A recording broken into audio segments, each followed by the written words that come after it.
That's cinema, baby. No,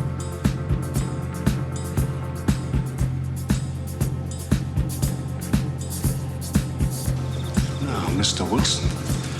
I don't have to take that kind of talk from anyone. That's right, you don't.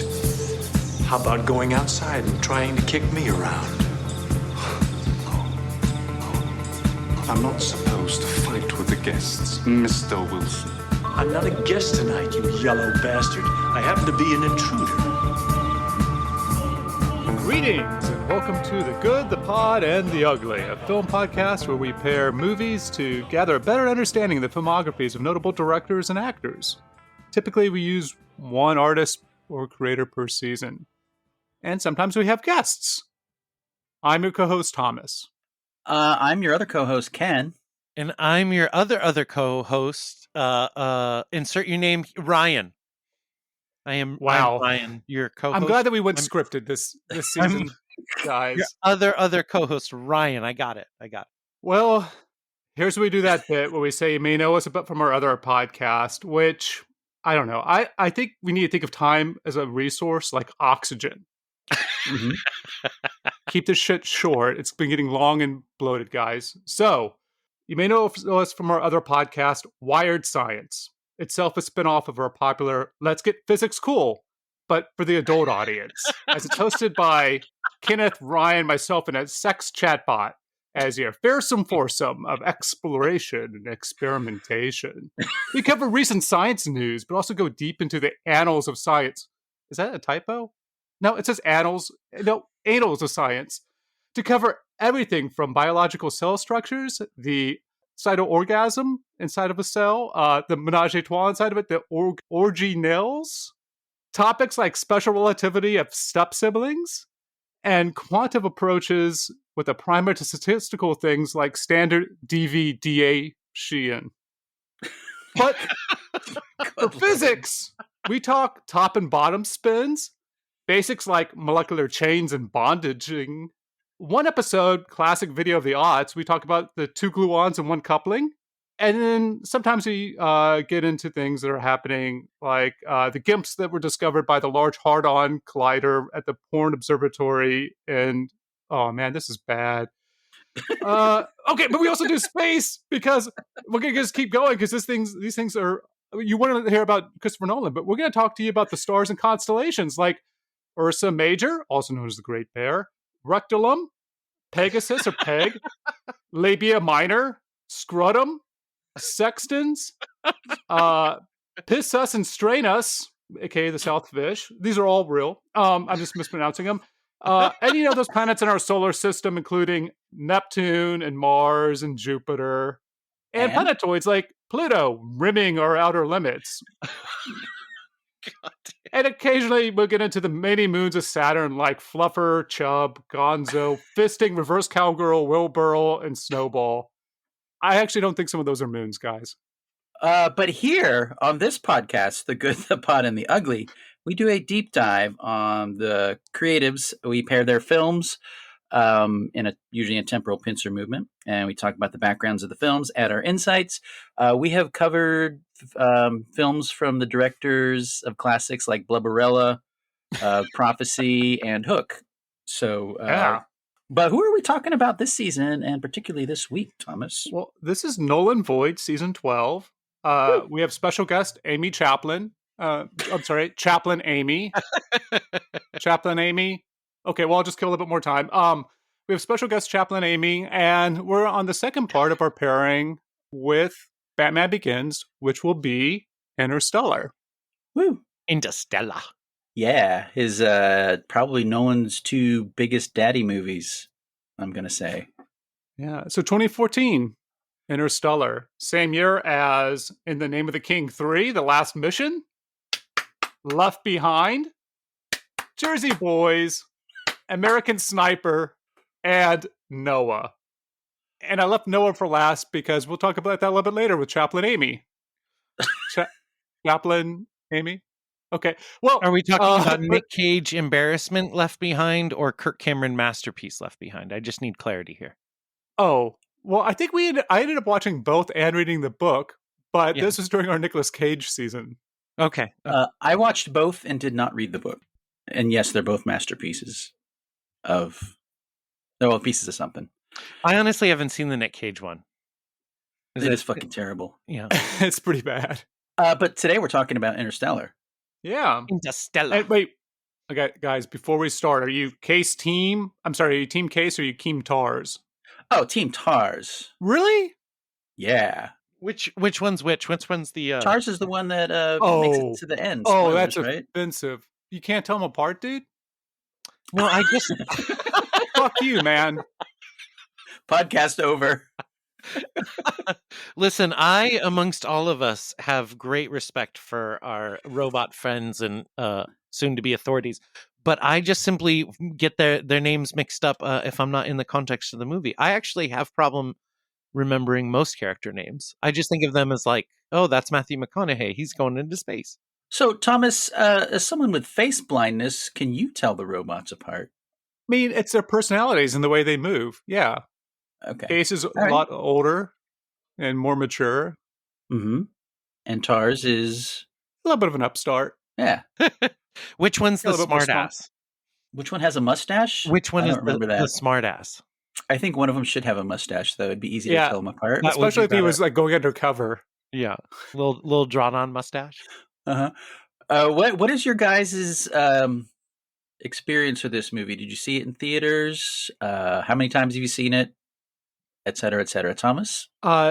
First time for this podcast, I maybe Really? talk about it a little bit more. Yeah, talk Really? about maybe a little bit more about it next week, or for our next pairing. But I soured a little bit on The Dark Knight Rises, Mhm. and didn't really have much interest in watching what to my mind was going to be like a soft sci-fi film. And Yeah, I really want to get into the perception of Nolan at the time this movie came out, because I think that's a big part of its initial reception. But Ryan?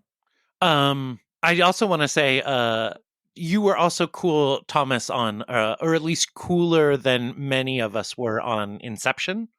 Yeah. Which, for that summer, I, to be honest, lost my goddamn mind about. And looking back, mistakes were made. I didn't need to go to Pioneer Square with my shirt off and Nolan fucking rules written on my belly and do the chunk dance from the Goonies. But And the video of that will be on our Instagram yes, when this episode comes out. yes. In any case, to answer your question, Ken, this is one of the films that I've had the biggest turn on of all the movies that I've changed my mind about over the years. I saw it opening weekend in the theater because, as you mentioned, we'll get into later. To me, the trailers to this looked like Nolan is going to try a full Kubrick. Go do the full Kubrick. And to me, that meant something kind of pretty specific, it turned out. I didn't know it at the time, but when I saw Interstellar in the theater and I fucking hated it, I realized that I had a very specific expectation of what he would make. I've returned to it.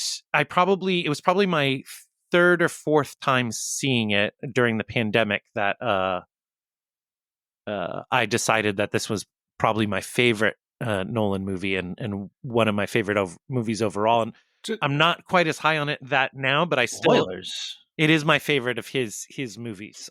Wait, just to in a way. clarify, you watched On it certain multiple days. times. You watch it multiple times during the pandemic, or Yes, thanks for asking. So I had seen it 2 more times since it had come out in the theaters. Because when I really like a director and then I really don't like one of their movies, I kind of try and figure out why. So I'd seen it a total of 3 times, and then during the pandemic, I watched it out of boredom and was really blown away by it, and then have watched it 2 more times since then. Cool. And this wasn't immediately after you got a booster or had COVID yourself. You watch this moderately sober, like you normally go through life? Yes. Yes, I did. But I did also watch it the second time I watched it during the pandemic was after a COVID shot. That's true. Oh, okay. But it was like day after when I was riding the high of having defeated, the monster. Kenneth? This movie, I saw it twice when it was in theaters and hadn't seen it since, and it was one of the most shameful chapters in my 23 years as a parent. It's a very sad story. It was 2014. I had just separated from my first wife. I was dating again, and I was going out with this woman, lovely woman. Hope her life's going great. And she really wanted to see it opening weekend, but opening weekend was a weekend that my two children, who were then 11 and 9, were with their mother. And my girlfriend at the time wanted to see it because she was very, very much a social media person and had to go see it opening weekend and post about it with popcorn and shit. And I was like, but I promised my kids I would go, like Robin Williams and Hook. I'm like, I promised my kids I would take them to see it. And she would say, well, just don't tell them. And shamefully, I went ahead and saw it with her and didn't tell my kids that I watched it with her. And then went a week later and saw it with my two lovely children, who've been on the podcast, and lied about it for a bit. And then like a year later, I think I came clean because I felt really bad. Okay. So it wasn't like whenever my spouse watched everything everywhere all at once, it was like, I'm going to watch that again tomorrow, and went back to the theater without me. You weren't enjoying it. You didn't go twice because you really enjoyed it. It was like whenever I went and saw Lord of the Rings at a midnight showing and then turned around and had to watch it again with my best friend because I didn't invite him. He wasn't invited. And I couldn't tell him that I'd already seen it. Okay. No, and I think part of that, and plus the movie, I go see the movie, and it's about a dad and his kids, and he's like, parents are the ghosts of the kids. I'm like, what have I done? I'm sitting here in this, Bridgeport Village, that fucking place, seeing a movie there. Yeah. And I just felt like the McConaughey's worst dad ever. Addressing the camera directly, pointing at you, saying, you are the what are you doing with your life? So that might be one of the reasons. And also you alluded to The Dark Knight Rises and maybe a bit of Nolan burnout. I hadn't really revisited it since because I always associated it with that my parental failure on that part. So last night was the first time I'd seen it since that second week it was out.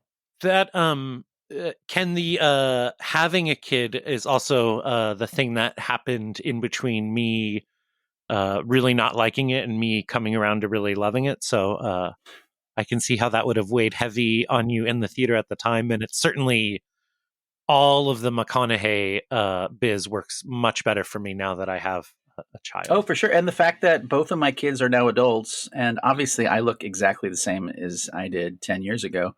So I felt a bit more rapport with the character and the themes. Yeah, for sure. And Chaplain Amy, your first time? I'm just going to keep chasing Amy, guys. All right. You got your Kevin Smith joke out. Podcast over. So you did a little background on this, Ken? Am I putting you on the spot?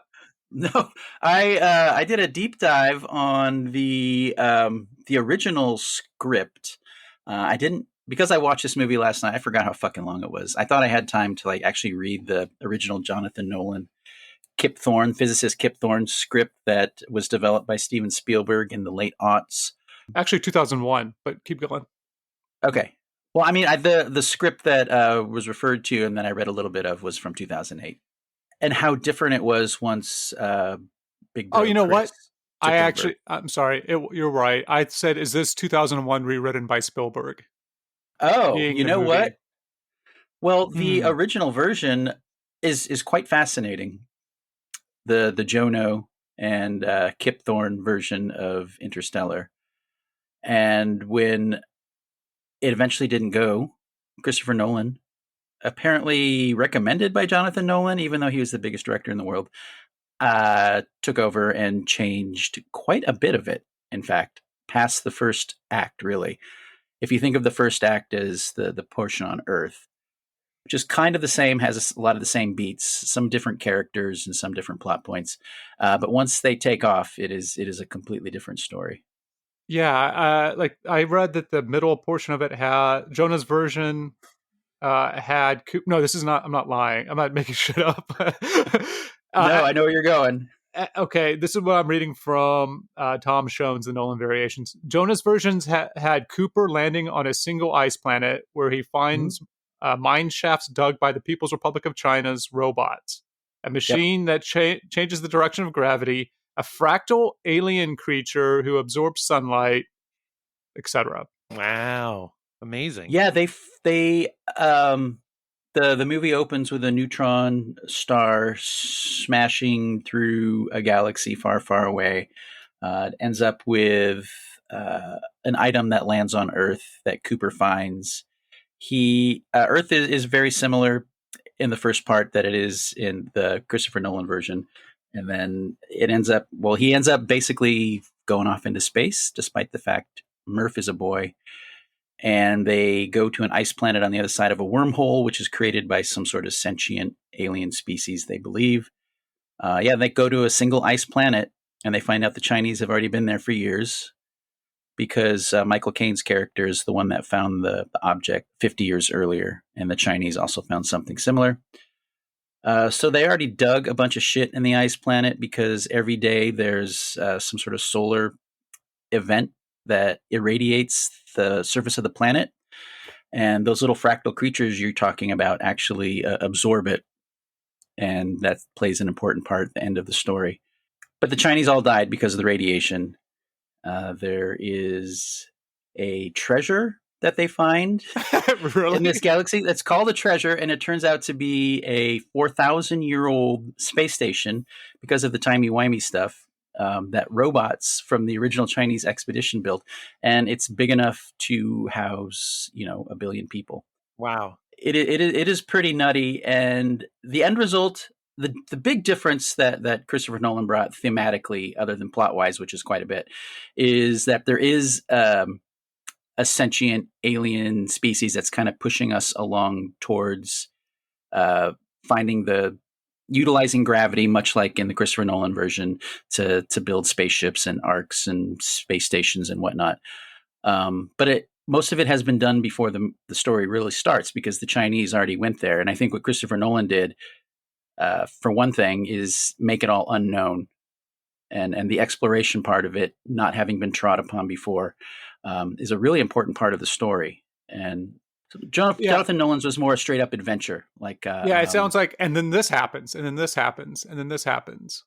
It is a crazy plot to have just finished watching Christopher Nolan's and then to read how different the Spielberg version was is astonishing. So it's like, it sounds like the Spielberg version, and I guess this is kind of what you guys were saying. It's really like Indiana Jones in space, and everything that Indiana Jones encounters is a scientifically plausible thing. Yeah, I think Rendezvous with Rama, Thomas, you may have, you probably read that. You're a science fiction head. Compared to that and other books of its ilk, where they have some hard science, but then it has fantastic adventure.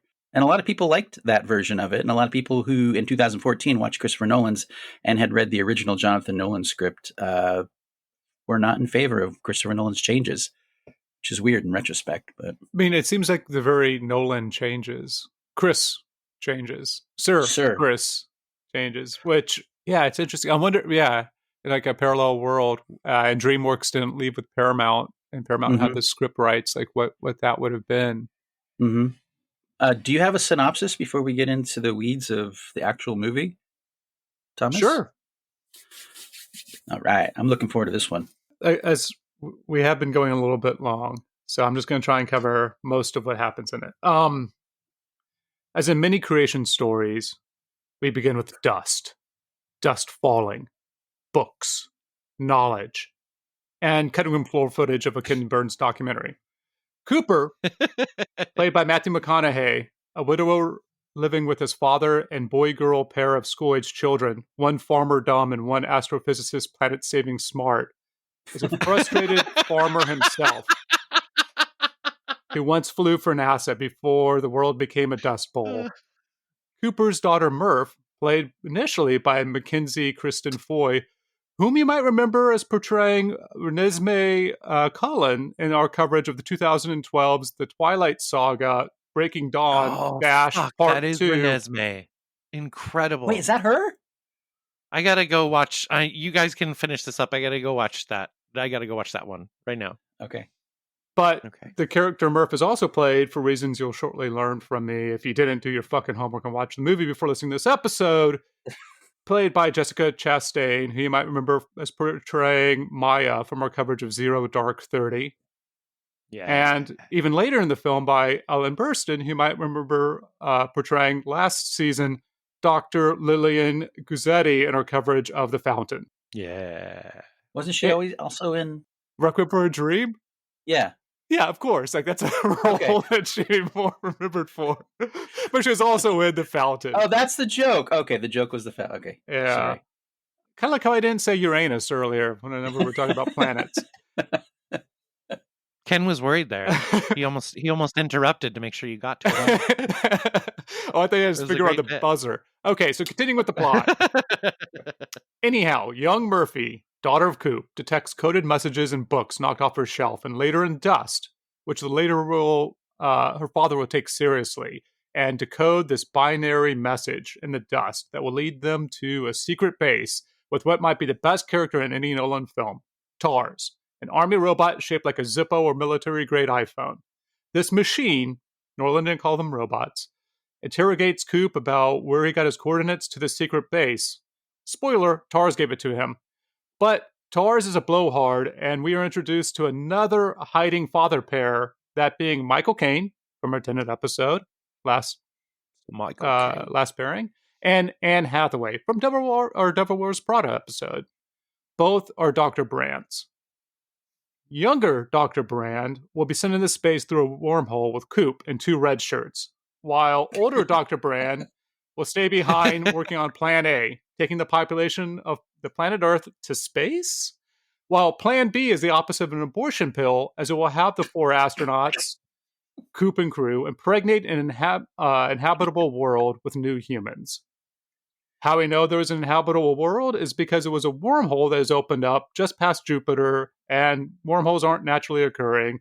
So prior to Coop and the other scientists being sent, an advanced team was sent to each individually explore their own planet. Long summary short. Time works differently near a singularity, so Coop, who leaves his family, will be gone longer than his experience of time. His daughter Murph is pretty upset about that, and holy shit, was that Matt Damon? I didn't realize he was in this.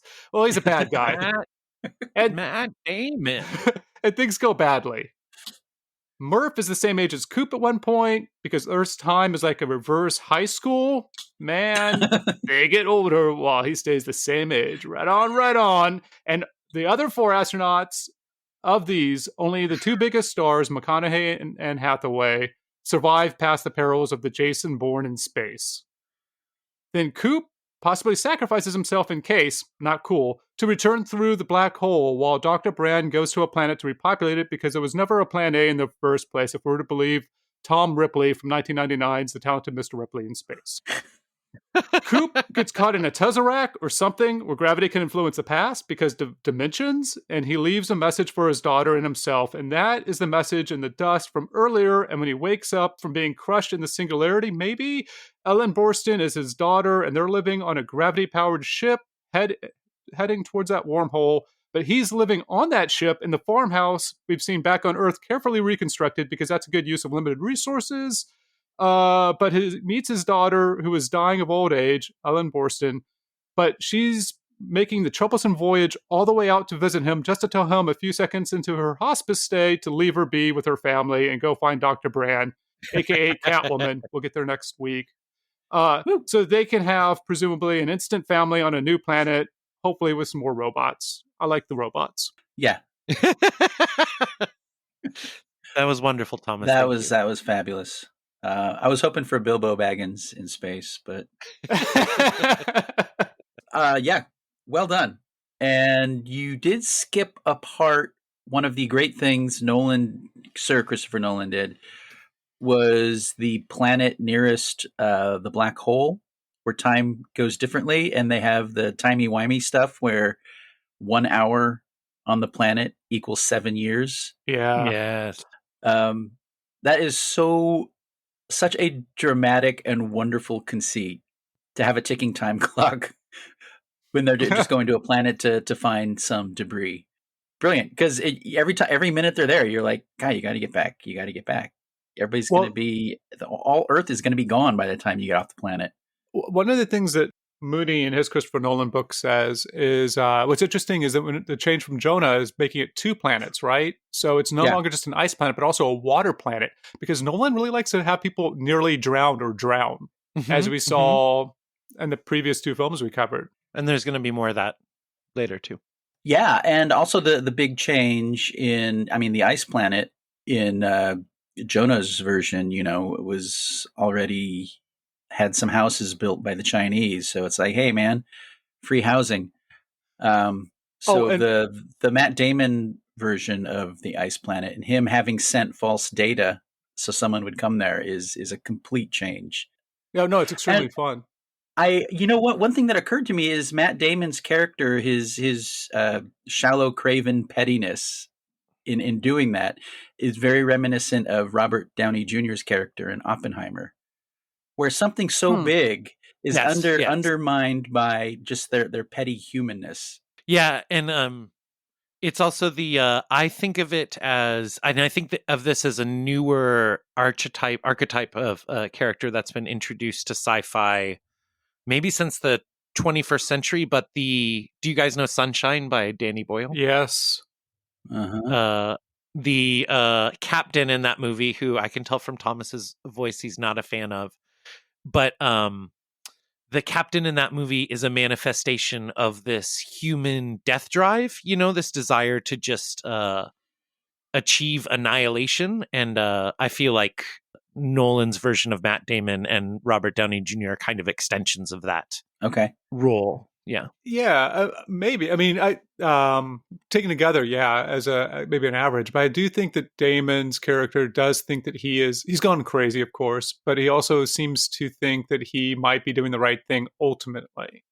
Yeah, and it's so great. Oh, whenever he's docking. We're not talking about the sex pot thing. Whenever he's and he's not able to get the contact, and then he's giving he's monologuing, right? And the music kind of I think if I remember, the musical score is also helping with that amplify. Yes, he's giving a message, and then it just stops mid word and goes silent. It's brilliant. I love it. And that's the most overtly Kubrickian section too. I feel like I would say I was not for the models and the lack of sound effects in space. Yes, but who I thought of from the entire sequence when it begins with Damon and McConaughey on the planet walking, and then you're cutting between that and the red shirt guy uploading stuff from the other robot that was quote unquote decommissioned by Damon. And then you're also cutting back to Jessica Chastain on Earth, and then also flashing back to Jessica Chastain when she was the little girl from Twilight. But it's a cacophony of all these things building until you get to this feverish set piece that goes from the surface of the planet. Hathaway comes to save him. There's an explosion. Damon gets away up into the docking scene with Damon, which is so amazing with the latches not latching on the outside every time they cut to it. It's horrifying. But it goes from that to an explosion and the main spaceship spinning and falling into orbit, and then McConaughey going to try and match the spin and dock to it. One of the most remarkable sequences, I think, of any of the Nolans we've watched, because it just goes for 20 minutes. When you started that thought, I thought you were going to say that it reminded you of somebody else. It reminded me of James Cameron. Oh, okay. One of his finales where it just keeps going and going, and building and building and building, and the cross cutting. Yeah. The what you were talking about with the cross cutting on the ice planet when he's fighting with Damon. It occurred to me that the editing, and Nolan loves to play with time as we saw with the Dunkirk, but it occurred to me that the editing is mimicking the time differential that they're experiencing. So he's having this, super intense encounter with Damon on the planet, and back home on the other side of the time gap that's happening is, or am I mixing up the planets? Fuck. Just Anyway, keep talking like you know what you're talking about. Okay. Yeah, I was It's worked for you for the full past season. You became a co-host, so I think the point I was getting at was wrong because it's the water planet that has the gravity, like 1 hour is 7 years. Yes. Right? Yes. It's not the ice planet. So I was thinking about the water planet. Yes. but Mixing the the ice two planet planets. could turn into the water planet or vice versa with enough energy. Yep. Or lack of. Sure. Mhm. Sure. We were talking about the music at that moment of docking, and it reminded me of that. So the wife and I watched it, and it's one of the few times we don't normally watch it with subtitles. Movies with subtitles. I know we were like, oh, we're gonna become millennials now and do that. I guess I am a millennial, but she'll become a millennial. The mix is so interesting. We'll call it that. Mhm.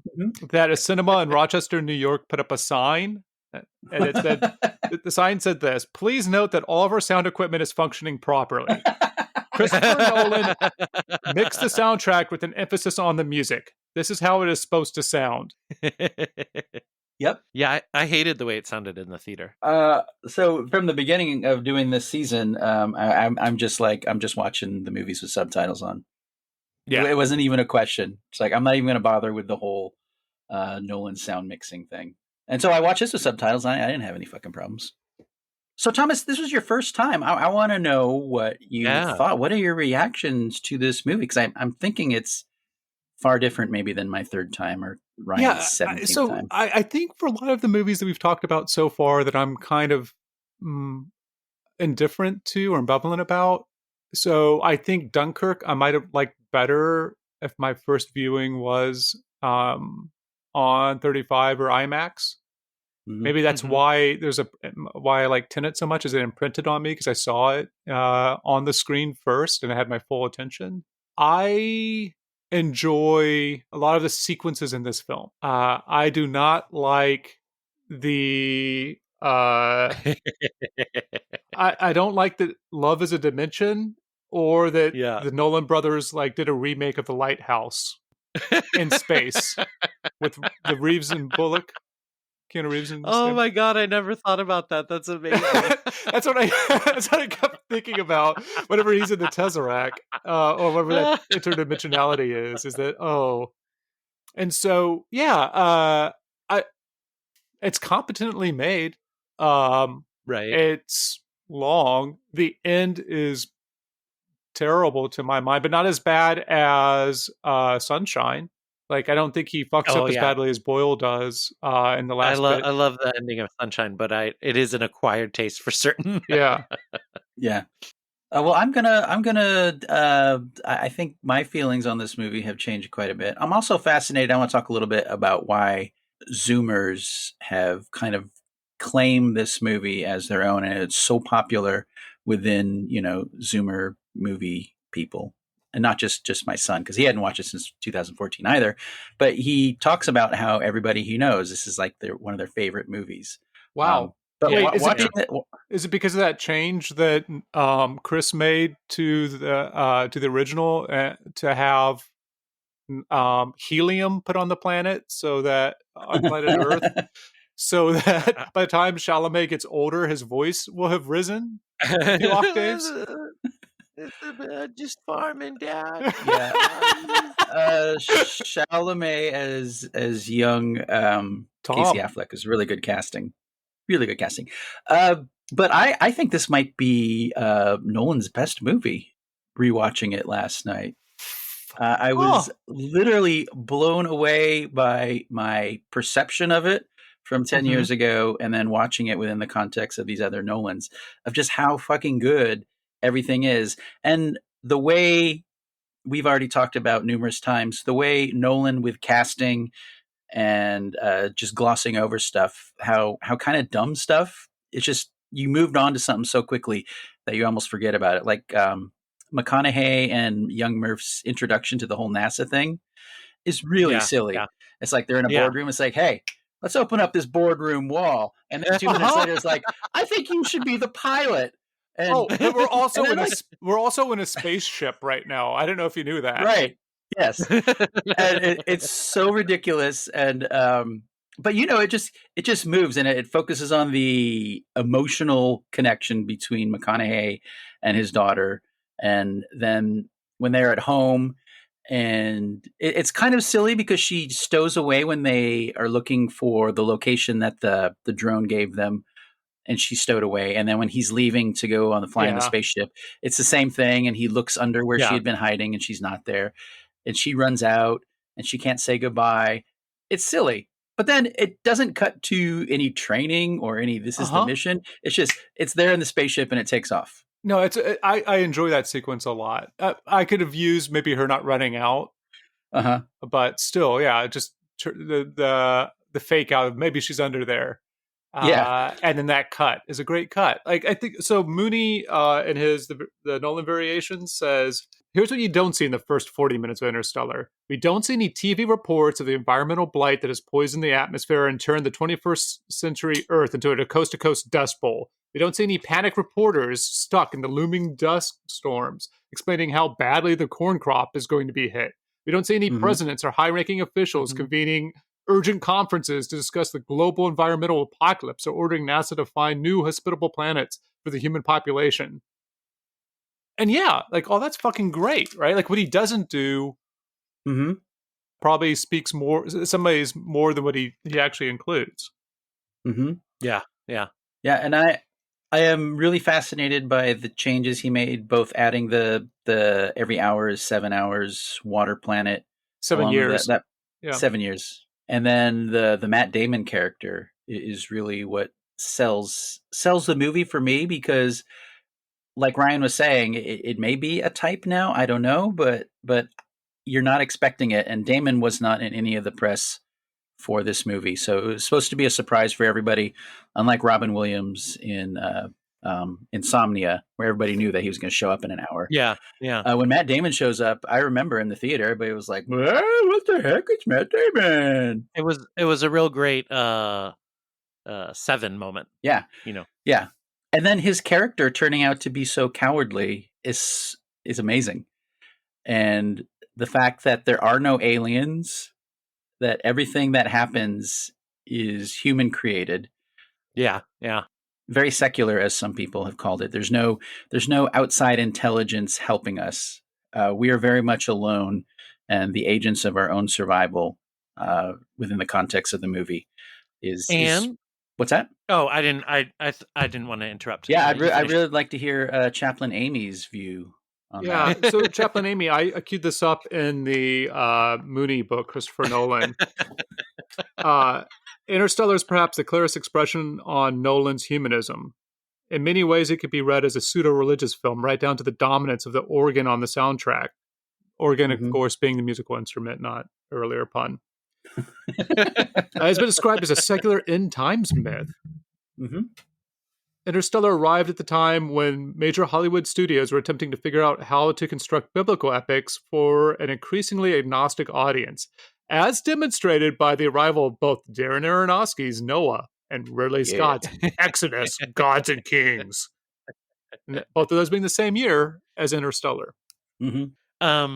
I can well, I'm sure she would love to chime in, so I won't try and summarize what she thought, but I will tell you that this part, Ken, that you're talking about is it's that Nolan idea again of changing the past to change the future Mhm. uh, on the most galactic, scale, both from time and space, because this is literally future humans inventing a wormhole so that they can come back through it and guide us through a tortured present to a better future. That's a great point, tying it into Sir Christopher Nolan's other movies, because that is one of the chief differences, as I've said, between his film and the original script, where it's either an alien intelligence, the bulk, or an actual Uh-huh. alien intelligence within the script, and also the Chinese already having been there and done most of the heavy lifting as far as colonizing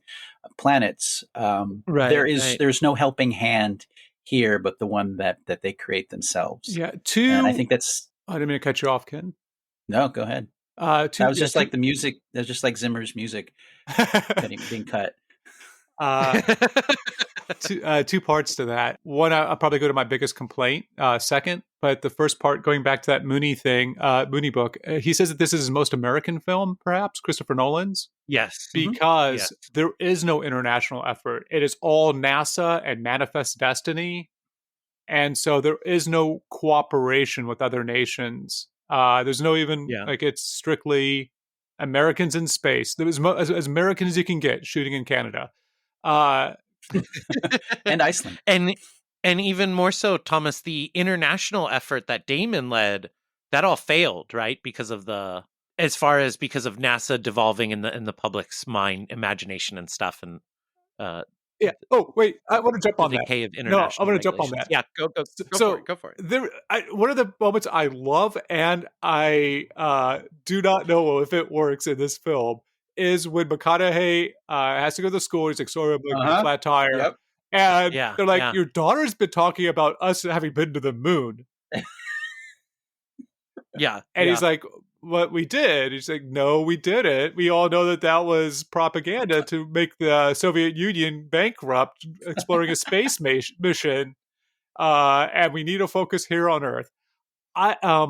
There's a tension there in that statement, which I would find, I don't quite know what to do with it. We'll talk about it a little bit more next week with the Prestige and the idea of debunking. But there is, I love that idea. I love that moment. I love that scene.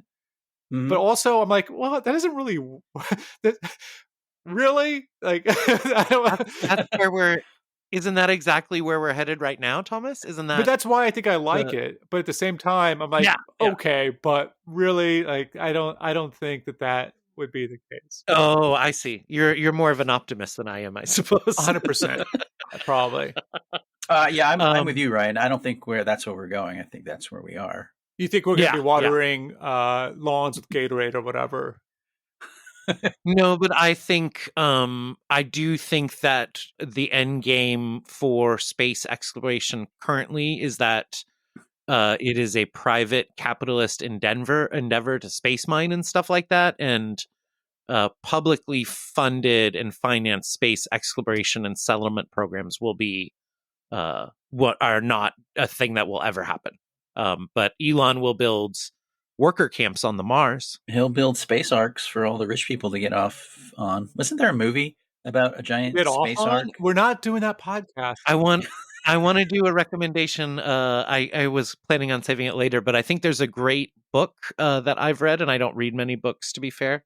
The Bible. That stands as a good juxtaposition for Interstellar as far as like a hard sci-fi approach to a space arc. So, and again, wait and tell us what it is, or I might as well just tell you now. Okay. It's called Seven Eves, which is a palindrome it's by Neil Stephenson, who did Snow Crash and stuff. Yeah. I've read it twice. The first time was when it came out in 2016. And similar to what you're saying about Interstellar, Thomas, there are some very cynical views of how humanity would deal with a catastrophe like this. And the first time I read it, pre the election of 2016, I thought, that's not real. And then I read it during the pandemic and was like, oh, that's really how it is. Anyway, and that one, the moon blows up. Nobody knows why. It just happens one day, and there's one of the main characters is a Neil deGrasse Tyson type of figure. And it turns out that if the moon were to blow up or to change really in much of any way, it would be the end of humanity. So they find out they have like 4 years to get off the planet, and then it goes very far into the future. It's like that great David Bowie song. Which one? 5 years. Oh yeah. Is that what's going on in that one? Is the Earth is going to be destroyed? They got 5 years until it's all over. Which could literally be played at any moment, and you're like, you know what? That really relates to today. But could we talk about why do you think this movie much like the Twilight movies for Zoomers, Uh-huh. is so indelible. And I think a lot of it has to do with when it came out, the age they were when it Yeah. came out, and then the age Yeah. they are now, looking back on it, where it really feels like it was prophetic in a lot of ways. And also it's cynicism about the end of the world being very of its time. Yeah, I think that Yeah. there's a lot to go on there, and that might even work me back to the second thing I was going to say. Because if you're watching this, because I'm thinking about watching like Star Wars when I was a kid on VHS at my grandmother's house, or Indiana Jones, Mhm. and those are Mhm. films that just kind of like stuck with me. So if it's a film that's just a little bit older than you are, you're Yeah. watching it and it's speaking to, like, I think that you ignore all the silliness in it.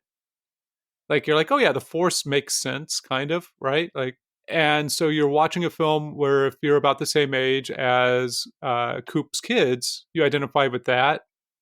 You Yeah. identify with the potential for the environmental catastrophe to end the Earth, and you have a bit of hope, and you have like this story that's making your dad squirm in the theater for some reason, acting like he hasn't seen it before.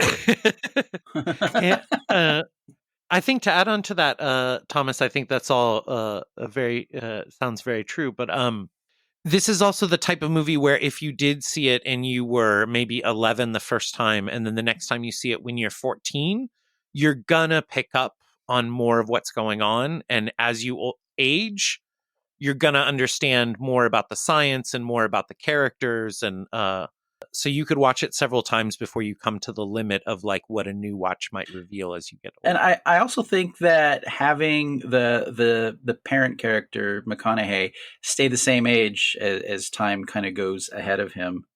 Hmm. When you are younger, 10 or 11, and that's like a father figure, and then Yeah. when you get older, you are now looking at him as somebody younger than your father might be now. So Yeah. there's almost a bit of nostalgia in remembering the strength of a parent. And a lot of these Zoomers, their parents are divorced, so they have issues with absentee parents to begin with. But I think Yeah. it's And fascinating, the movies that this generation is latching onto. Doesn't really make a lot of sense until you maybe start trying to pick it apart. But even uh-huh. then, nobody knows with these kids why. Yeah. Yeah. Yeah, I mean, both of them have a sense of immortality or aging, things aging differently. I'm not sure if Hmm. that packs them, but if you're talking about the Twilight series in this, Uh, I do think That's a good point. picking, picking up on something you said, Ken, there is this is probably comforting because the world is ending, but and dad is absent, but it's because he cares and he's trying to help. And that is like probably a balm that, he is uh dad's not around, but he's trying to make the world a better place. Also, I think that Nolan and Spielberg in particular love making movies where a main character has to be away from his family to accomplish this great thing. And because they can really feel that way when they're on set, they're Hmm. away from home. Yeah. And another thing that is similar in both the original script and Sir Christopher's Nolan's finished product is that the Earth is not saved in either of them. Uh-huh. And I think that's very telling as far as it's not about saving the planet, it's about saving the species. And a part of that is the acceptance that the Earth cannot be saved. And I mean, all you got to do as a Zoomer is look around Yeah. and feel that. Whether that turns out to be true or not, I don't know. I'll be dead I, probably, but I, I like to think about this, and this is something new that I've just kind of come to that Jenny's been trying to explain to me for a while. It's interesting to concentrate on the species because whenever we talk about like the Earth cannot be saved, we're actually talking about the Earth as being a hospitable place for us. Like the Earth will yeah, go on no matter what happens, and new species will come and go, and but we're so self-focused, understandably, that we think the two are the same. But Elon and Sir Chris, they think they're very separate things. please don't compare Christopher Nolan They with they Elon Musk. I think they share a few philosophical points of similarity, but Elon is obviously not you know. Let's just be glad that Elon's parents weren't killed in front of him outside of a showing of Faust Uh-huh. or Zorro, whichever one you want to go with. He's got some Faust in his past, but I think it's more of a transactional relationship. I really love this movie because I think I admire that Nolan is trying so many things, and I think he's bumping up against his limitations here a lot with the female characters and with the love dimension, as you put it, Thomas, and a lot of the stuff. But I would kind of rather him push at those boundaries of his abilities than try and kind of obscure them, as I think he's tacked and kind of does now.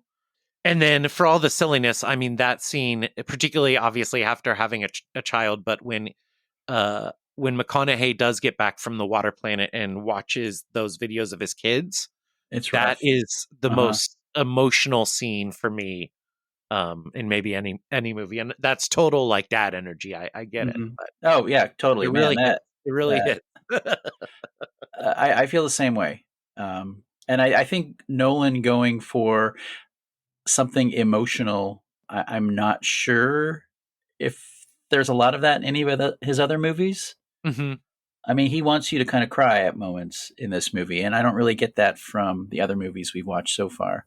No, yeah, Um, I agree. and I think that yeah, you're right. That's outside his comfort zone that we've seen before, and it's great.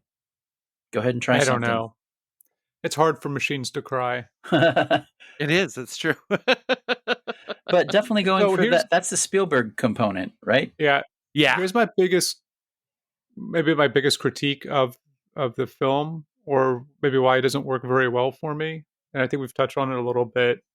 And I guess it goes, I watched something like this and I felt like, why didn't I like it better? Or how is it maybe flawed? And I don't think it's necessarily flawed, but I think that in trying to create that emotional story, and to create a movie, Nolan like worked backwards to say like, how can we make it so that all of the human race is dependent on one or two people who love each other?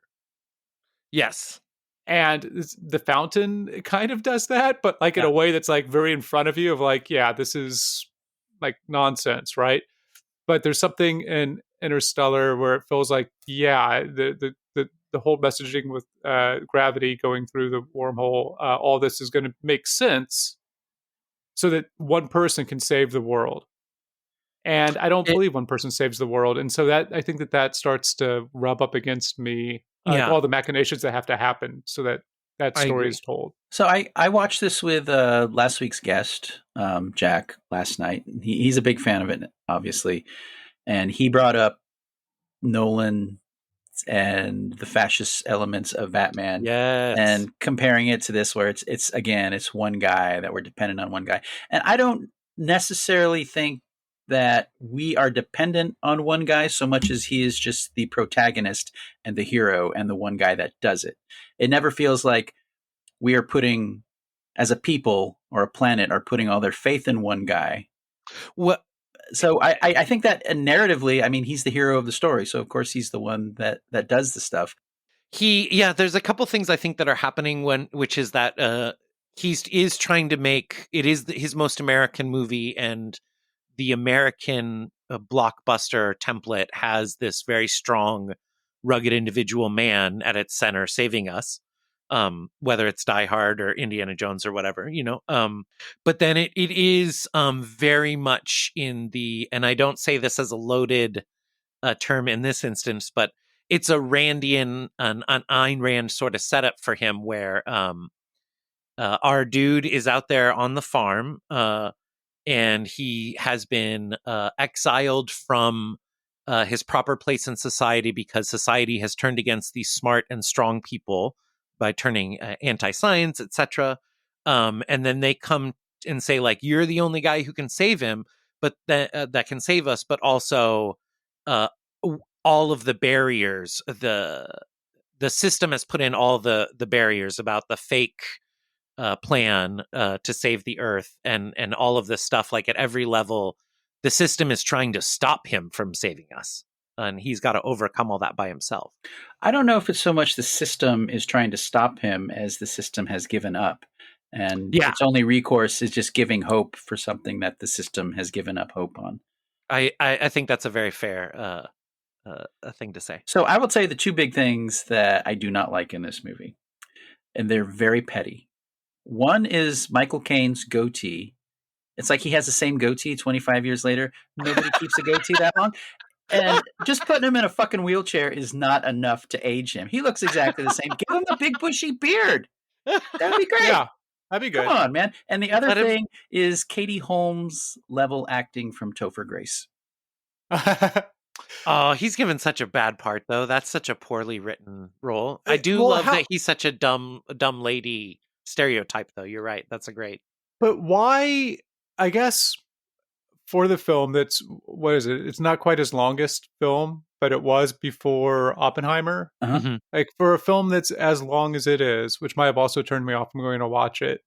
Why do we need the Topher Grace portions of the film and the Casey Affleck portions of the film? Like it doesn't. I don't think it adds much. No, I like some of that stuff that you mentioned, but I mean, because he is just trying to do an epic story, right? Like the extra detail and the digressions are kind of built into that model of filmmaking, I think. But it is not normally his wheelhouse. I mean, he is normally a very efficient storyteller. So No, I think Casey Affleck and Jessica Chastain are the two parts of McConaughey. He has two kids, and each one of them represents one part of him. One is the stoic man of the earth farmer, and the other one's the brilliant philanthropist, billionaire playboy, whatever Jessica Chastain is. And the Topher, I like the Casey Affleck stuff and the grim determination to farm it until it's gone. I love that stuff. Is great. And Topher Grace, I think, is just he needed somebody because Michael Caine was no longer there, and I really don't get the whole character. Point. He's like he gets kissed once, and then he stands outside the farmhouse saying, "Casey Affleck's coming! Hurry! What are you doing up there? Why are you trying to save our species?" But and then he grabs a crowbar at one point when Casey Affleck comes up. It's like, come on, bro. Yeah, one of the limitations that I think Nolan's bumping up against here is he wanted to write a female character because that was an agent, an active character in the world, and obviously that's a problem for him and in his other movies. But Jessica Chastain, Murph, is written as a man.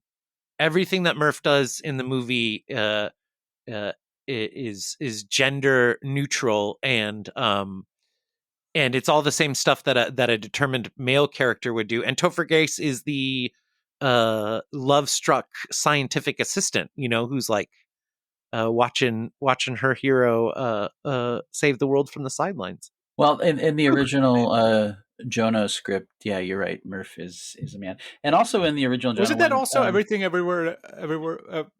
I almost said a Clint Eastwood title, but that's and I guess that's a big difference in approach, Thomas, is once they cast Michelle Yeoh, they went in and rewrote the entire script with her to change the character into a female, a character with more recognizable female motivation. All they did was go in and change what the character was wearing in a scene. That's all they did. Come on.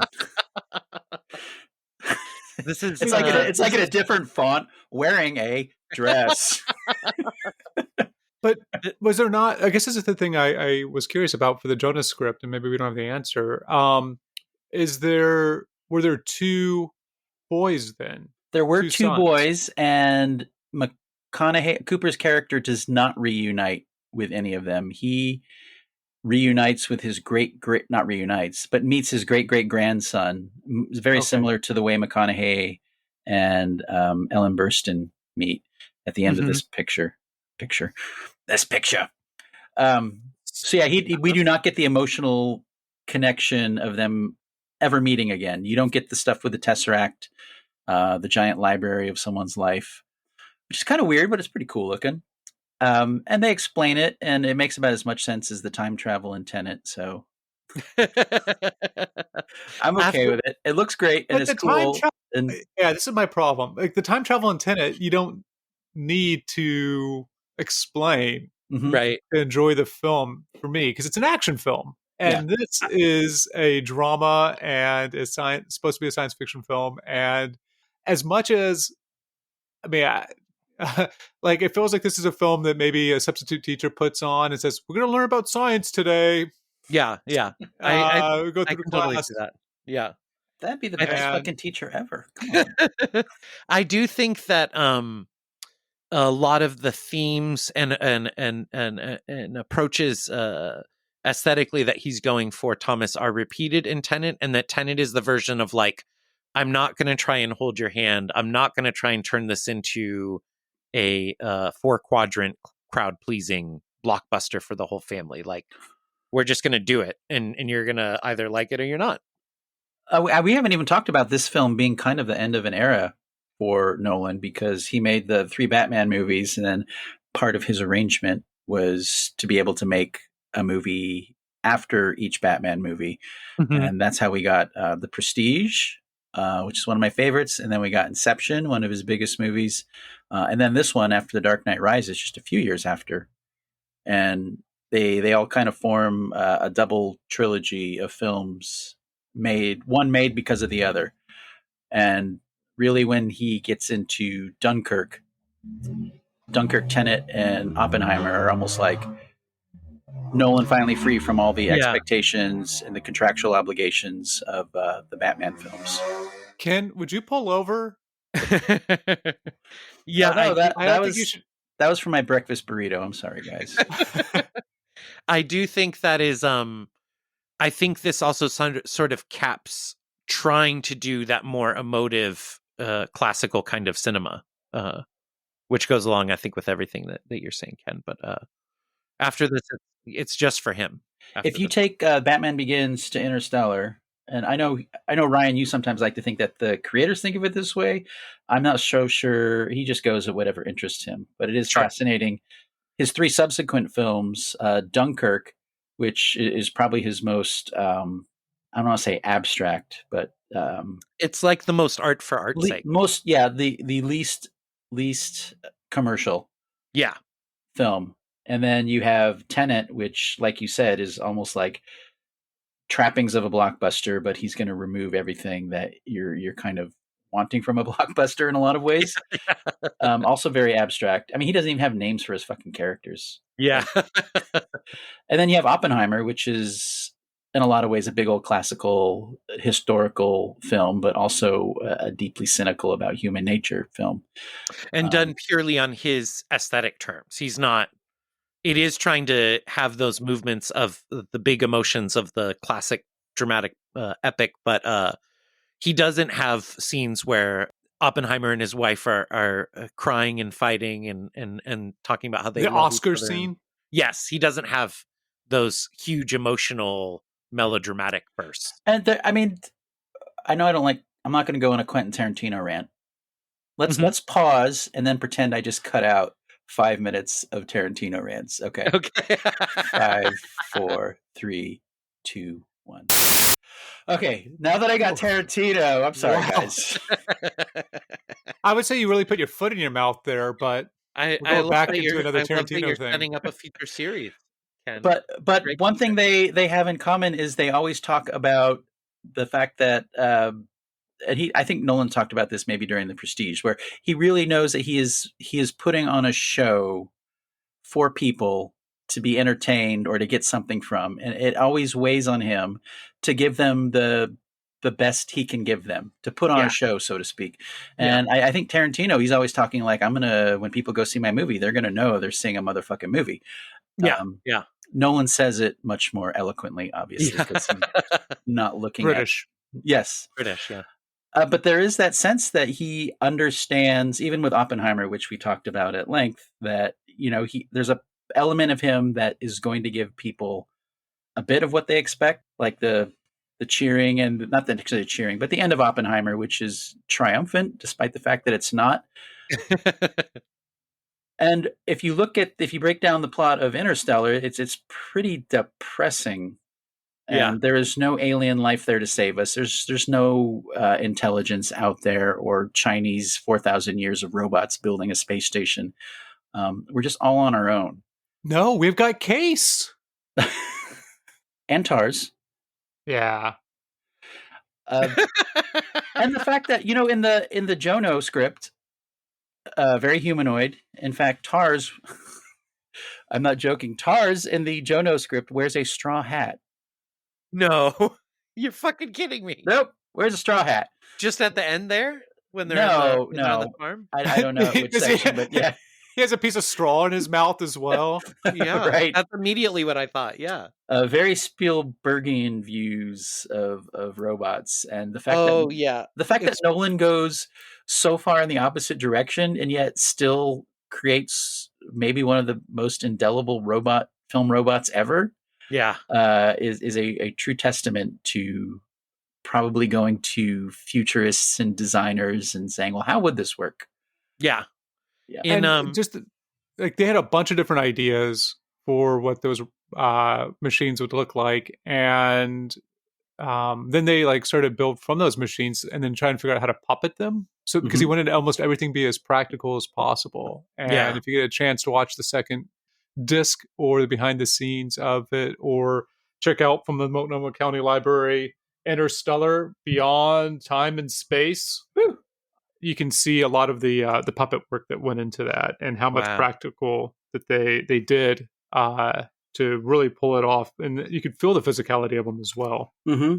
The that Neil Stephenson book has it doesn't have robots like that, but how he solves it is one of the main characters has a fleet of little micro machines that have one function, and they're a little bit bigger than a marble, but she has a fleet of like 100,000, and so they can make any complicated machine necessary just by locking together in different patterns. And they have a similar sort of role to the case. It's like that desk art, the magnetic desk art. Yes, exactly. Hang on, guys. I just got a text from Thomas. Oh wait, I just sent a text to it. My phone is dead, and I didn't want to root around for the charger. So, okay, would you read me the text? Thomas just sent me a text with the aging of Michael Caine in Interstellar, and yeah, they darkened his hair a little bit when he was younger. It's not just the goatee; he's wearing the same fucking shirt. Come on, he's wearing the same shirt. But ridiculous. Come on, man. No, it's realistic because in the future, when things go bad, you're not going to have like all this cheap fashion anymore. Fast fashion. It should be frayed. The buttons should be missing. Come on. Okay, so here's a nit. How the fuck does McConaughey come back from the black hole singularity thing? What you said, the love dimension. Yeah. Oh, the love dimension like pops him back out in the ship? No, into space where they find him. Yeah. They find him just in space. You know how big space is, brother. He's floating near that space station where they find him in Jupiter. They explain all that. I know you only saw the movie once. Yeah, no, they find him. It's near the wormhole. The initial wormhole that they go through is where he gets spit out. Oh, sure, but look, guys. Right now, if I wanted to do like that Monty Python sketch about like world hide and seek, world champion hide and seek, whatever that was, like if I decided to hide somewhere just in Portland, and I gave you I give you like 100 years, you probably wouldn't find me. Well, conceivably, he has that little chip in the back of his helmet that's like a transmitter. He does, and also Thomas. And again, this is something that I've seen the film many times, and the script because they're looking for him in the future. They're like, you know what? At some point in the next 100 years, this guy's coming through that wormhole, and we'll find him. In the close to the end of her time in the film, Anne Hathaway explains what are essentially the governing principles of this love dimension, which is, as you put it, a real dimension, and whatever powers we achieve through tapping this in the future allow them to pick up McConaughey and drop him near the space station and tap the space station on the shoulder and say, hey, you got a dude who's floating out there. Go get him.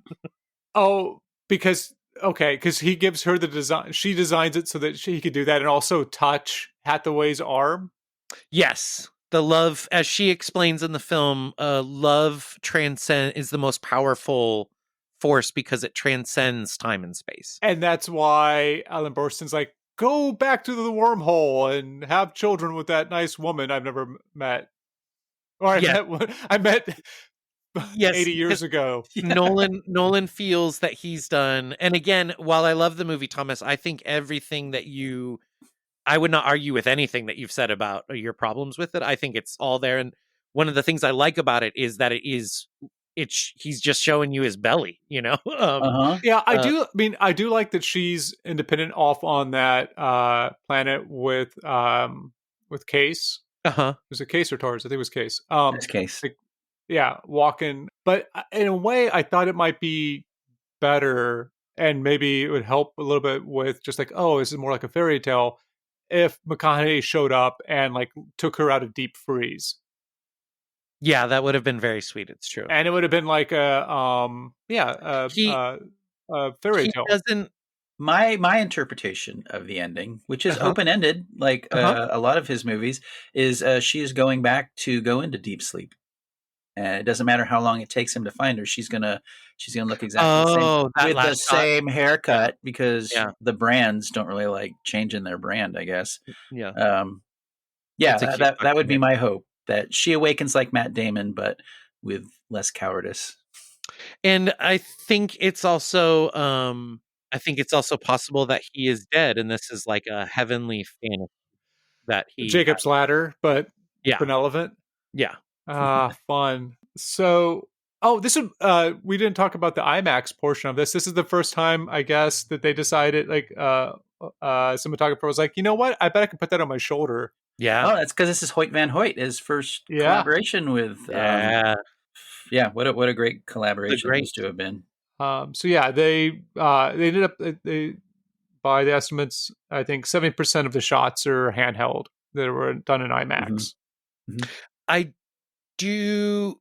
So one of the things that really bothered me the first time I saw it was that I really love that 2001 pushes to the limits of what we know as people and then tries to show you what's past that, but is very obviously saying like, none of this makes any sense because we wouldn't be able to understand it. And in that sense, I think the love stuff is a very Spielbergian cop-out to make it something that you can understand and puts a nice bow on the story. And it very much reminds me of the end of War of the Worlds, where like the son has gone off to die in this stupid war against the aliens. And then at the end, you just cut back and, oh no, he was fine. Everyone's fine. And everyone who you didn't see this whole motion picture lived and is fine. But there is something, I mean, there's definitely that. And it's probably the thing that I'm bumping up against. There is something also fascinating about if you were in space and you came back and then you went to your house and your house was a museum. Yeah, I love it. With heads that are talking about the Dust Bowl, which you talk about. I think that's, I don't know, a little bit more shoehorned in than Insomnia. Yeah, but I do think that it's an interesting callback to have in the film. It is, and the fact that it was from a museum was great. But my first thought when the movie opened with those documentary stuff was When Harry Met Sally.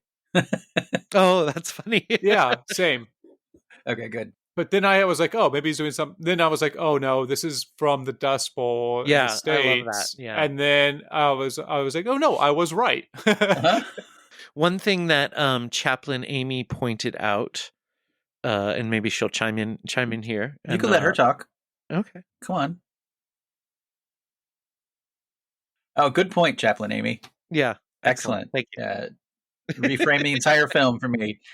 Like the Pauly Shore movie, we're in the Amy now. Yes. Oh, that was Army. Sorry. Oh, Biodome. Yeah, that was another great Pauly Shore movie, Chaplain Amy. Son-in-law is my favorite, personally. Great stuff, Chaplain Amy. Thanks. Yeah. We should watch Young Einstein? Okay. 4x4 with Pauly Shore? A 4x4? Love it. You'll be on all four of those, right? Well, we never got to get to Tom Green. Ugh. When are we going to do Freddy Got Fingered, Thomas? I like that at this moment in time, people were sick of. Maybe I'm assuming, I don't know. Maybe Hollywood was sick, or polling data was sick of the Bourne movies. They're like, you know what we should do? Send Matt Damon into space A couple times. 3 times, because in 13 you get Elysium, in 2014, of course, Interstellar, and then you can send him back with The Martian. Mm-hmm. And I don't think we talked about Nolan fatigue during this time, but between Batman Begins and Dark Knight Rises, there was a sense in 2014, especially with the sound mixing, because, we'll talk about this in a couple of weeks. The Dark Knight Rises, heavily criticized for no one being able to understand what the fuck Tom Hardy was saying. Yeah, and I still, to what Thomas was saying about needing to watch it with the subtitles, I've never understood what he's trying to do with the sound thing, and I do think it is. I'm surprised he's still very popular, because I think it is supremely off-putting. And I don't really like seeing his movies in the theater anymore, because it is. I had to wear, when I saw Interstellar 2 times in the theater, both time the bass was so loud that the seats rattled, and it was really loud. It became part of the soundtrack, that every empty seat in the theater was vibrating. Oh, cool. And that made it really hard to hear. And now I wear earplugs when I go see a Nolan movie, because the sound is too intense for me. Yeah, and this is. It was weird in 2014. I remember feeling it myself, that Interstellar came out and is like 2 hours and 45 minutes. And I was like, it's just going to be. I was kind of not sick of Nolan, but it just really seemed like more of the same. Yeah. I think having some distance from this movie in particular really elevates it in my book. I don't know what the fuck people were thinking. A lot of people, I mean, this movie made a shit ton of money, but a lot of people had those complaints about the sound and how the Tesseract and the Tesseract, the memory library, was silly. I fucking hated it the first time. People the first several times really had a lot of issues with it. And you look back at what this movie wasn't even nominated for Best Picture, although I think it may have been the best movie of the year it came out. Mm-hmm. We said that Noah came out this year. Okay, second best. What year was it? I wonder what won that year. 2014. I think it was. I got this. I'm going to cut this part out so you guys could just whistle Dixie. I'm going to look it up, because I looked it up last night. I don't know Dixie. It wasn't Gravity. Nope. Oh, that was the year of The Theory of Everything, wasn't it? 87th Academy Awards, the Best Picture of the year. Oh, Birdman. Yeah, who the fuck has talked about Birdman the last 10 years? Yikes. Birdman, American Sniper, Boyhood. Oh my God. Boyhood's great. Yeah, like 3 of these movies are, well, I really like 2 of these movies. And 1 I respect, and 2 I respect, and the others are bad. Yeah, I'm a big fan of Boyhood, but I think once you get past the mechanics of Interstellar, the plot mechanics, Thomas, I don't know if you're ever going to revisit this, but I think the emotional component, the more you see it, those are the things that kind of rise up and that you really remember from the movie once they're divorced from the plot mechanics. And, that's another reason why this movie has aged better than maybe any of his movies outside of maybe The Dark Knight. Yeah, I mean, I think this would be a good film for me to watch as I'm trying to like fall asleep on a plane, or when I'm in the retirement home. I'm not sure if I'm going to watch it again before then, but yeah, who knows? Maybe I'll have a kid. It does help. I can't say that. Unlike Ken, I can't be certain that any of the things that I now like about this movie aren't just based on my change in disposition as far as being a father now. No, it definitely helps. It's definitely Nolan writing from the perspective of being a father.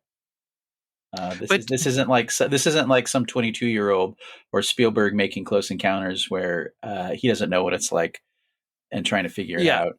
Yeah. And it's also, even in Inception, Leo, particularly towards the end of the movie, and obviously we'll talk about it, but I remember it being a very emotional performance, and that particularly in the theater really touching me, the end of that movie. Mhm. But this is even more than any of Nolan's other movies, like the characters that the protagonist is mourning and is obsessed with are actually in the movie and are doing things and have personalities. So Yeah. we're not just lamenting the ghost of somebody. It's like he's really trying. There are stakes in this movie that aren't in a lot of his other films Yeah. Agreed. emotionally. We're gonna wrap this up, guys. Yeah.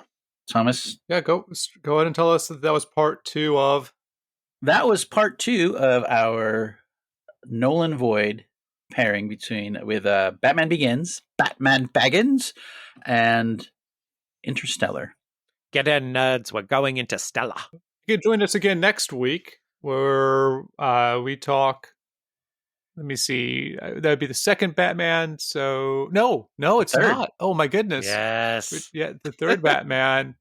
But before that, we'll check in with the Prestige. Woo! And we'll have This'll some guests for both of those. This will be potentially the first time we've been bitten by the pincer, right? As far as watching Rises before The Dark Knight. Yeah. Yeah, I think that will be very illuminating, because if you watch them in order, I mean, obviously it's like watching The Return of the Jedi before Empire Strikes Back. Does it make it a better movie?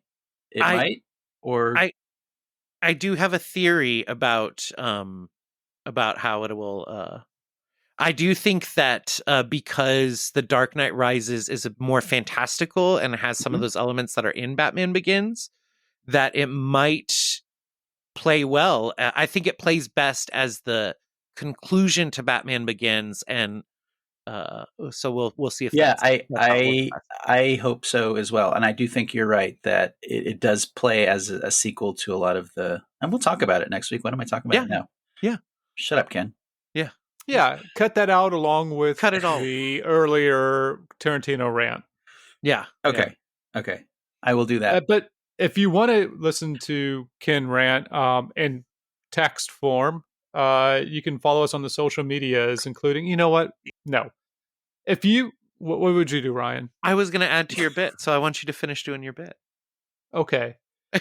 I'm editing. Oh man, this is going to be like a 30-minute episode when I cut all this shit out, guys. I was trying to be more proactive with the bits this time. So I'm going to set the social media thing again aside for another week and say, if you both subscribe to our podcast, because we're looking for more subscribers, so we can get ad revenue and become famous.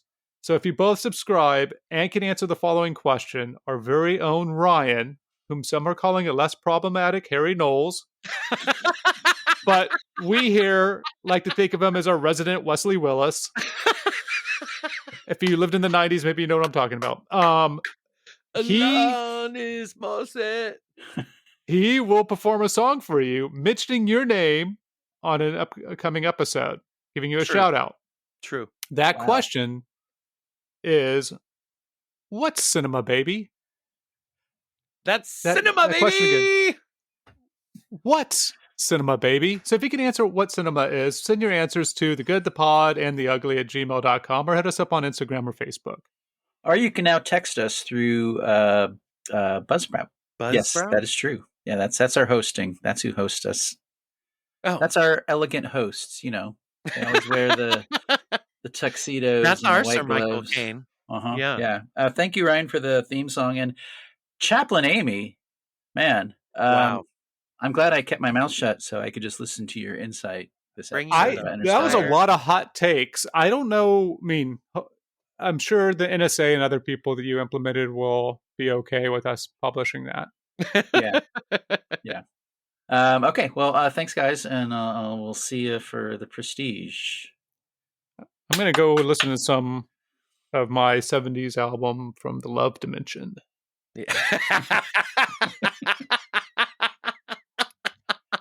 And Quentin Tarantino, I know I cut it out, but I'm really sorry what I said about your mom.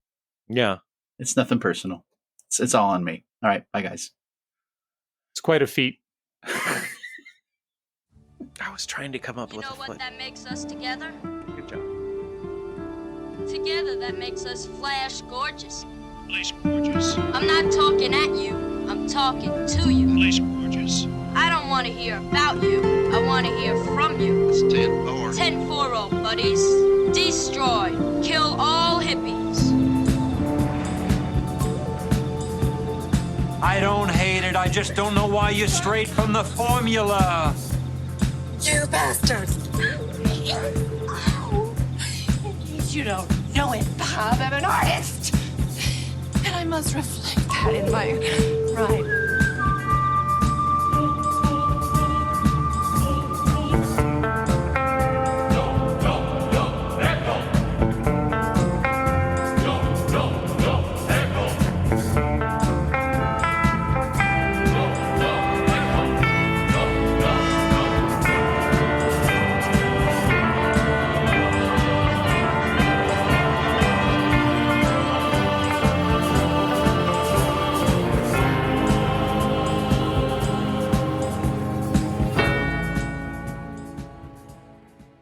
Oh, that's offensive. You can't tell them apart, dude? That's cinema, baby!